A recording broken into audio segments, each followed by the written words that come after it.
एक dedicated video के माध्यम से मैंने आप सभी को सूचित किया था कि एक रिटेल इन्वेस्टर के लिए म्यूचुअल फंड में इन्वेस्टमेंट करने की मैक्सिमम लिमिट क्या है। चाहे आप एसआईपी के थ्रू या फिर लमसम इन्वेस्टमेंट के थ्रू निवेश करते हैं तो मैक्सिमम कितना अमाउंट आप एक फाइनेंशियल ईयर में इन्वेस्ट कर सकते हैं ताकि इनकम टैक्स डिपार्टमेंट की तरफ से कोई भी नोटिस आपको ना देखने को मिले। वीडियो का लिंक आपको इस वीडियो के डिस्क्रिप्शन में दिया गया है, तो मेक श्योर कि इस वीडियो के समाप्त होने के बाद से आप इस वीडियो का डिस्क्रिप्शन जरूर चेकआउट कर लीजिएगा। आज के वीडियो में कुछ और उससे रिलेटेड क्वेरीज के बारे में बात करेंगे कि ऐसी हाउसवाइफ महिलाएं जो कि आईटीआर फाइल नहीं करती हैं और वो एसआईपी मोड में म्यूचुअल फंड में इन्वेस्टमेंट कर रही हैं तो कितनी अमाउंट का वो एसआईपी एक फाइनेंशियल ईयर में कर सकती हैं ताकि कोई भी नोटिस ना देखने को मिले।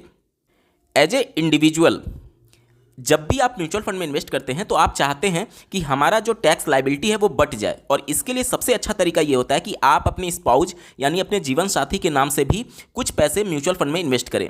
वहां से जो गेन होगा उनकी टैक्स लायबिलिटी आपके वाइफ के नाम से बनेगी, क्योंकि पैन कार्ड अलग होगा, और आपने जो अपने पैन कार्ड पे इन्वेस्टमेंट किया है आपकी टैक्स लायबिलिटी अलग बनेगी। टैक्स लायबिलिटी बटने की वजह से जो एक फाइनेंशियल ईयर में लॉन्ग टर्म कैपिटल गेन में आपको 1,25,000 तक का एग्जम्पशन दिया गया है, वो 2 बार आप लाभ ले सकते हैं, एक वाइफ के नाम से और साथ ही साथ एक अपने नाम से, तो 2.5 लाख का एग्जम्पशन आपको मिल सकता है। इस प्रकार के स्ट्रेटजी के साथ बहुत सारे रिटेल इन्वेस्टर जो हैं वो म्यूचुअल फंड में अपने वाइफ के नाम से भी म्यूचुअल फंड में इन्वेस्टमेंट करते हैं। तो अब कल के डेडिकेटेड वीडियो में मैंने बताया था कि जब आपका इन्वेस्टमेंट बढ़ता है तो आपको आईटीआर फाइल जरूर करना चाहिए, अन्यथा की कंडीशन में इनकम टैक्स की तरफ से आने वाले 4 साल 5 साल बाद भी आपको नोटिस देखने को मिल सकता है। क्योंकि अगर आप लंबा अमाउंट इन्वेस्ट करते हैं 4 लाख 5 लाख 6 लाख 8 लाख 9 लाख 10 लाख, तो आपका कोई सोर्स इनकम आपने आईटीआर फाइल करके तो दिखाया नहीं, और उस दौरान जब इनकम टैक्स डिपार्टमेंट को एक एक रुपए का हिसाब मिल रहा है कि आपने कितना म्यूचुअल फंड में शेयर्स या फिर यूनिट्स परचेज किए हैं म्यूचुअल फंड्स के, तो आपसे सवाल पूछ सकती है वो नोटिस भेज करके कि आपका जब कोई भी सोर्स ऑफ इनकम नहीं है तो इतने पैसे आ कहाँ से रहे हैं जब आप निवेश कर रहे हैं। तो एज ए इंडिविजुअल अगर आप अपने स्पाउज यानी वाइफ के नाम से भी पैसे इन्वेस्ट कर रहे हैं तो क्या उनका आईटीआर फाइल करना जरूरी है, और अगर जरूरी है तो वहां पर सोर्स ऑफ इनकम क्या दिखाएंगे, क्योंकि अगर वो हाउस वाइफ हैं तो कहां से इनकम आ रही है, ये चीजें आप कैसे डिफाइन करेंगे। अंत तक जरूर जुड़ेगा रहिएगा, बहुत ही इंपॉर्टेंट फैक्ट और डेटा के साथ वीडियो है। नमस्कार दोस्तों, मेरा नाम है नीरज, आप देख रहे हैं फिनोबिट यूट्यूब चैनल। अगर आप इस चैनल पर पहली बार विजिट कर रहे हैं तो इसको सब्सक्राइब करते हुए बेल आइकन को प्रेस करना ना भूलें। सबसे पहले बात करते हैं ऐसी महिलाओं के बारे में जो कि हाउस वाइफ हैं और आईटीआर फाइल नहीं करती हैं, तो उस कंडीशन में मैक्सिमम कितना उनको निवेश करना चाहिए ताकि कोई भी इनकम टैक्स की तरफ से नोटिस ना देखने को मिले। यूनियन बजट 2024-25 में फाइनेंस मिनिस्टर के द्वारा जो टैक्स स्लैब बताया गया था वो आप अपने स्क्रीन पर देख पा रहे होंगे। इनकम टैक्स डिपार्टमेंट के द्वारा इसी टैक्स स्लैब के रूल के हिसाब से आपके ऊपर टैक्स लगाया जाता है। अगर आपकी इनकम 3 लाख के अंदर है तो आपकी टैक्स लायबिलिटी 0 रुपये बनेगी। अगर आपकी इनकम 3 लाख से ऊपर और 7 लाख तक है तो उस पर जो आपको टैक्स देना है वो 5% का देना है। 7 लाख से 10 लाख के स्लैब में आपको 10% का टैक्स देना है। 10 लाख से 12 लाख के स्लैब में आपको 15% का, 12 लाख से 15 लाख पर आपको 20% का, और 15 लाख से ऊपर आपको 30% का टैक्स देना है। इसका मतलब क्या हो गया? इसका मतलब ये हो गया कि अगर आपकी सालाना इनकम 20 लाख है तो किस प्रकार से टैक्स लगाया जाएगा। तो पहले 0 से 3 लाख पर आपको टैक्स 0 रुपया देना होगा। अगले 3 से 7 लाख पर जो आपको टैक्स लगेगा वो 5% लगेगा, यानी कि ये 4 लाख हो गया। 4 लाख का 5% जो होगा वो 20,000 रुपया हो जाएगा। कितना? 20,000 रुपया। उसके बाद से 7 लाख तक आपने टैक्स कैलकुलेट कर लिया। 7 लाख से 10 लाख के बीच में यानी 3 लाख पर आपको 10% का टैक्स देना पड़ेगा। 3 लाख का 10% यानी 30,000 आपको यहाँ पर टैक्स लग जाएगा। इसके बाद से 10 से लेकर के 12 लाख के बीच में आपको 15% यानी 2 लाख का 15% अगर आप देखें तो ये बनता है आपका 30,000। तो 30,000 आपका यहाँ पर टैक्स बन जाएगा। 12 लाख से लेकर के और 15 लाख तक आपको 20% देना है, यानी 3 लाख का 20% यानी कि 60,000 यहाँ पर आपकी टैक्स लाइबिलिटी बन जाएगी। इसके बाद से 15 लाख से ऊपर, और चूंकि आपकी सैलरी 20 लाख है तो 5 लाख बचा, 15 से लेकर के 20 के बीच में 5 लाख बचा, तो 5 लाख पर आपको 30% यानी कि 1,50,000। तो अगर आपकी सालाना इनकम 20 लाख है तो टोटल जो आपकी टैक्स लायबिलिटी बन जाएगी वो देखिए, ये बन जाएगा आपका 20, 30, 50, 50, 30, 80, 80 और 60, 1,40,000 और 1,50,000 ये मिला करके 2,90,000। 2,90,000 आपका साल भर का टैक्स चला जाएगा अगर आपकी सालाना इनकम 20 लाख है तो इस तरीके से टैक्स कैलकुलेट होता है। ये जो टैक्स स्लैब है वो न्यू टैक्स रेजिम के हिसाब से है, यानी कि यहाँ से हम एक आउटकम निकाल सकते हैं कि अगर आपकी इनकम 3 लाख के अंदर है तो आप को कोई भी टैक्स नहीं देना है, और अगर आप आईटीआर फाइल नहीं भी करते हैं, अगर आपका 3 लाख से कम इनकम है तो भी आपको कोई बहुत बड़ा इम्पैक्ट देखने को नहीं मिलेगा। सीधे आते हैं इस प्रश्न पर कि एक हाउसवाइफ आईटीआर अगर फाइल नहीं करती है तो कितना वो एसआईपी मोड में इन्वेस्टमेंट करें म्यूचुअल फंड में ताकि उनको कोई भी नोटिस ना देखने को मिले। तो अगर आप एक साल में 3 लाख तक का इन्वेस्टमेंट करते हैं तो कोई भी प्रॉब्लम नहीं है। क्यों प्रॉब्लम नहीं है? क्योंकि आप टैक्स स्लैब में नहीं आ रहे हैं और उस दौरान आप जो भी पैसा इनकम हो रहा है वो आप इन्वेस्ट कर सकते हैं। अगर आपको कभी मान लीजिए भविष्य में जाकर के नोटिस भी आ रहा है तो आप उसका जवाब दे सकते हैं कि मेरे हस्बैंड या फिर आपके स्पाउस की सैलरी से घर का खर्च चलता था और आपकी जो भी अर्निंग हो रही है वो पूरा पैसा आप निवेश कर देती थी। इस तरीके से आप जवाब दे सकते हैं और कोई भी प्रॉब्लम नहीं होगी क्योंकि आपका इनकम 3 लाख से कम का है। ठीक है, तो जब भी भविष्य में नोटिस अगर आता है तो इस तरीके से जवाब देकर के आप बच सकती हैं। लेकिन अगर आप ये चाहती हैं कि इस प्रकार का नोटिस ही ना आए, हम क्यों आमंत्रित करें बेवजह परेशानियों को, तो इसके लिए आपको आईटीआर फाइल कर देना चाहिए। आईटीआर फाइल करना आप चुटकियों का काम है। आप अपने घर के लैपटॉप, अगर आपके पास है मोबाइल, तो आज के डेट में सबके पास होगा, ये होगा, मोबाइल के माध्यम से भी आप अपना आईटीआर फाइल कर सकते हैं। बहुत सिंपल प्रोसेस होता है। आप घर बैठे बिना किसी सीए की मदद लिए, बिना किसी वकील की मदद लिए आप खुद से अपना आईटीआर फाइल कर सकते हैं और ये सबको करना चाहिए। अगर आप म्यूचुअल फंड में इन्वेस्टमेंट कर रहे हैं तो आपको जरूर करना चाहिए। इससे फायदा ये होगा कि लॉन्ग टर्म में जब आपका कॉर्पस बड़ा होगा, क्योंकि आज आप हो सकता है 5,000, 6,000, 10,000 की एसआईपी कर रहे होंगे, लेकिन कल को ये करोड़ों में कॉर्पस बनेगा। तो जब आप पैसा निकालेंगे उस समय नोटिस आने की संभावना बढ़ जाएगी कि आपके अकाउंट में इतना मोटा पैसा आ कहां से रहा है, कहां आपने निवेश किया, आज तक आपने आईटीआर फाइल करके जवाब क्यों नहीं दिया, क्यों नहीं बताया इनकम टैक्स डिपार्टमेंट को कि आप इतना रुपए निवेश करें। हालांकि वो सब कुछ डिटेल इनकम टैक्स डिपार्टमेंट को पता है, लेकिन आप अपना सोर्स ऑफ इनकम नहीं बताए हैं आईटीआर फाइल करके कि कहां से आप कमा रहे हैं।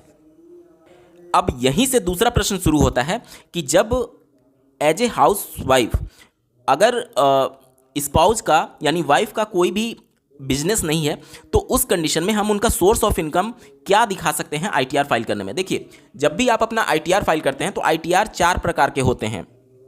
ये जो चारों आईटीआर हैं वो अलग अलग पर्पज के लिए बनाए गए हैं। पहला आईटीआर फॉर्म जो होता है वो उन लोगों के लिए है जो कि सैलरीड पर्सन है, चाहे आप सेंट्रल गवर्नमेंट के एम्प्लॉय हो, स्टेट गवर्नमेंट के एम्प्लॉय हो या फिर प्राइवेट में जॉब क्यों ना कर रहे हो, आपको आईटीआर फाइल सबमिट करना होता है। लेकिन अगर आप नौकरी के साथ साथ म्यूचुअल फंड में भी इन्वेस्टमेंट करते हैं तो आप इसे नहीं भर सकते, क्योंकि म्यूचुअल फंड से जो कैपिटल गेन होता है वो सबमिट करने का जो प्रावधान है वो आपको आईटीआर 2 में देखने को मिलेगा। आईटीआर 2 उन लोगों के लिए है जो कि सैलरीड पर्सन है, चाहे आप स्टेट गवर्नमेंट, सेंट्रल गवर्नमेंट या फिर प्राइवेट में नौकरी कर रहे हैं और साथ ही साथ म्यूचुअल फंड में इन्वेस्टमेंट कर रहे हैं। तो यहाँ से जो कैपिटल गेन होगा शॉर्ट टर्म और लॉन्ग टर्म वाला, वो डिटेल भरने का आपको आईटीआर 2 में मिलेगा। मतलब कि अगर आप सिंपली नौकरी केवल कर रहे हैं, म्यूचुअल फंड में इन्वेस्टमेंट नहीं कर रहे हैं, तो आईटीआर 1 आपको फाइल करना है, और अगर नौकरी के साथ म्यूचुअल फंड में इन्वेस्टमेंट कर रहे हैं तो आपको आईटीआर 2 फाइल करना है। उम्मीद करता हूँ चीज़ें समझ पा रहे होंगे। आईटीआर 3 उन लोगों के लिए फाइल करना होता है जो कि आईटीआर 3 उनके लिए है जो कि बिजनेस करते हैं और साथ ही साथ म्यूचुअल फंड में इन्वेस्टमेंट करते हैं। ठीक है, ध्यान से सुनिए। आईटीआर 3 उन लोगों के लिए फाइल करना है जो कि बिजनेस करते हैं और साथ ही साथ म्यूचुअल फंड में इन्वेस्टमेंट करते हैं। तो जितनी भी हाउस वाइफ हैं उनके लिए ये वाला आईटीआर 3 ही फाइल करना होता है। क्यों? क्योंकि यहां पर आप अपने बिजनेस से होने वाले इनकम को यहां पर दिखा सकते हैं और साथ ही साथ जो म्यूचुअल फंड में आप यूनिट्स परचेज कर रहे हैं उससे जो कैपिटल गेन होगा वो सब कुछ आपको यहां पर दिखाने का मौका मिलता है। तो हाउस वाइफ के लिए या फिर अगर आप अपने मिसेज के नाम से भी पैसा निवेश कर रहे हैं म्यूचुअल फंड में तो आईटीआर 3 फाइल करना होता है।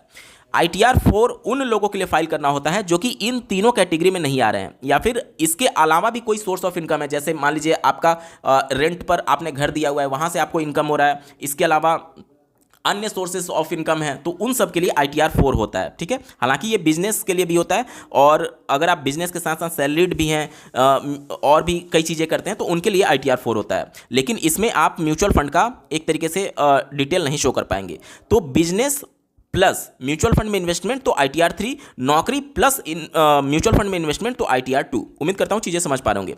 अब आते हैं कि मान लीजिए कोई महिला है उसकी कोई भी सोर्स ऑफ इनकम या फिर बिजनेस नहीं है, तो कैसे हम निवेश करेंगे और क्या चीज़ें दिखाएंगे आईटीआर फाइल करते समय।